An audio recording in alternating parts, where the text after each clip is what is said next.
When a GE microwave fails to function despite having power, the issue may stem from incorrect control panel settings. To troubleshoot, start by checking the power level, cooking time, and cooking mode, consulting the user manual if necessary. If the settings appear to be correct, yet the problem persists, the door switch mechanism could be faulty. This switch prevents the microwave from operating when the door is open.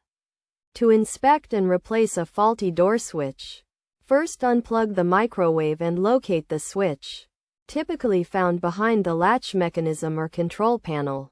Use a multimeter to test the switch's continuity, ensuring it has continuity when the door is shut and none when it's open.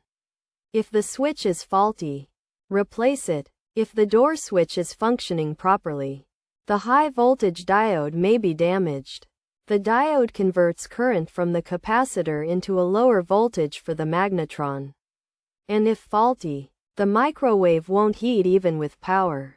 To inspect and replace the diode, unplug the microwave, detach the grill and control panel, and then remove the inner access panel. Discharge the capacitor by touching its terminals with insulated needle nose pliers.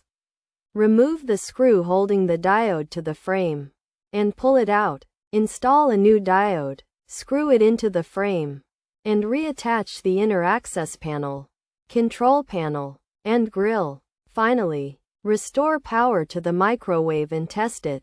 If unsure about replacing the high voltage diode, it's recommended to contact a technician for assistance.